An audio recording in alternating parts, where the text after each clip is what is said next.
Hey, my joyful people. How you guys doing? It's Kimberly, of course. I'm happy to be here with you guys today. And I'm actually a little bit nervous. It's one of those days where you're like, whew, this is one of those subjects that, you're not always comfortable about, because I know that I send my videos to my mama and my daddy every week. So I'm going to be kind of talking about some things that, you're not always comfortable talking about in front of your parents. But I am so excited about bringing this information to you guys. About Yoni eggs. And a lot of people don't know. Hey, Allison, you caught me live. Yay.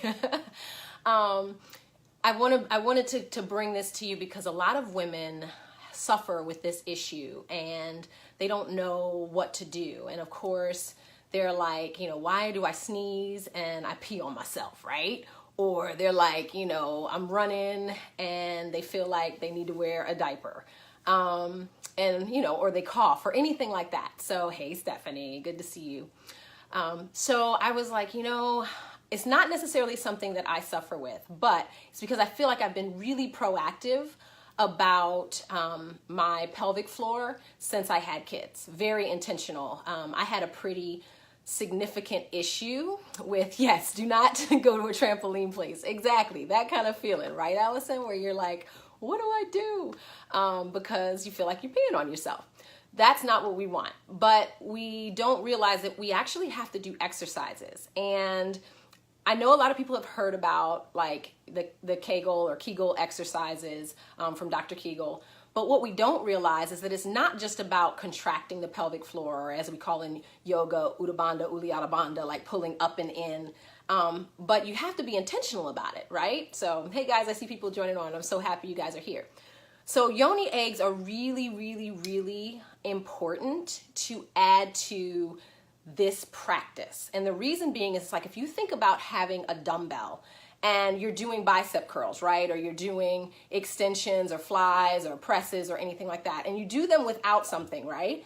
Of course, you're going to feel some form of resistance, and your muscles will get tired, but not as much, hey Christy, not as much as if you are actually putting dumbbells in your hands. So you could do it without it and your muscle would fatigue, but it's gonna take a lot more.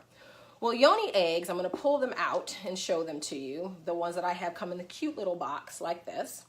And they're not very expensive, but you do wanna pay good money for them. Number one, because if they're fake stones, they could chip, and you don't want that, especially in your private area or your vagina or anything like that. But I want to explain to you how to use them. So they look like this, little teeny, or not teeny eggs. They have different sizes. So you have large, you have medium, and then you have small. So most people think, right, I'll ask you guys, which one, or anyone out there that doesn't know or who knows, which size do you think you should start off with in practicing? So what happens is, just like a tampon, this would get inserted into your vagina. Now I know this sounds crazy or whatever, but it is. You can do that, especially if you are past childbearing, years, or you've had a kid. This is small compared to that. So you have the Yoni egg, and you put it in. What size do you think you should start with? Large, medium, or small? Starting out. Anybody? I'm waiting. All right, I don't see anybody yet coming in with it. So that's because most people don't know about these. So you would actually start counterintuitive with the largest. I know it sounds crazy, but you can actually grip on with your muscles to this. There you go, Allison. Grip on with your muscles to this, and you can hold it in place. Now, it's the same exercise that you do where you squeeze in like you're stopping the flow of urine from coming out as a woman. But literally this will allow you to start strengthening that muscle. So imagine squeezing in on it. As you get more, or as you get stronger, and like the thing about it is cool is that you can walk around with this, which is good because you got to keep it in. It's a little heavy and you got to keep it in, right? So you kind of have to squeeze and hold.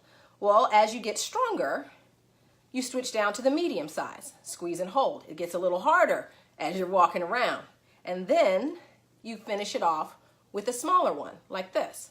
Well, as you start to strengthen the pelvic floor, you start to realize that you're not going to have the incontinence and the dystasis, or the pelvic floor issues that you might have. Now, there is a situation that you wouldn't want to use this is if you actually have a tight pelvic floor or muscles, and usually that could be an indication if you have painful intercourse or if it's very difficult to start to urinate. Those are the things that you'll find will know that you have a tighter pelvic floor, so you wouldn't want to use these exercises to tighten even more. But that's just something that I wanted to bring to you guys. It's also great as well as you strengthen that area. It can also help women with intimacy as far as having an orgasm. And a lot of times women will have a difficulty with that. And it's an area of your body that if you can strengthen, that can help you with your spouse. So I always say that taking the time to utilize this in my 30s and 40s is a lot better than having to wear a diaper in my 80s, 90s. I'm expecting to live into my hundreds. So I'm just saying that I don't want to have to do that. So taking the time, once a day, it's not very difficult. Like I said, most of the time, no one's going to know that you got it in there. So 10, 15, 20 minutes a day. It's great. The wonderful thing about it is that you can take them. This is the best thing. You just take them with some gentle soap, like a tea tree soap or a cleansing soap, and just wash the whole thing before you put it back into your little bag. And they say sanitized and all of that kind of good stuff. So I see that I've had people jump on. If you have any questions, you guys can always say something in the comment box. I'm here for you in that way. But I hope that this little piece was helpful. Like I said, it's not one that many people talk about, but I figured, hey, why not bring the information, because maybe I can help somebody out there. So if you found this video helpful, hit the share button, all right? Share the joy with other people. Don't just keep it to yourself. I think that that's one of the things that we tend to do. We get the information, but we don't share it out. We'll share out a fight on Facebook, and we'll share out something that's random and just funny, but things that could actually change a person's life. Like I said, you might find it simple, but for somebody else, it could be life-changing. So share the video out, tell your friends. Remember to do all things with joy, and I will see you back here on Friday for another edition of Share the Joy. All right, peace and blessings, since I don't see any questions coming in, and you guys have an amazing, amazing weekend and start to your week. Bye.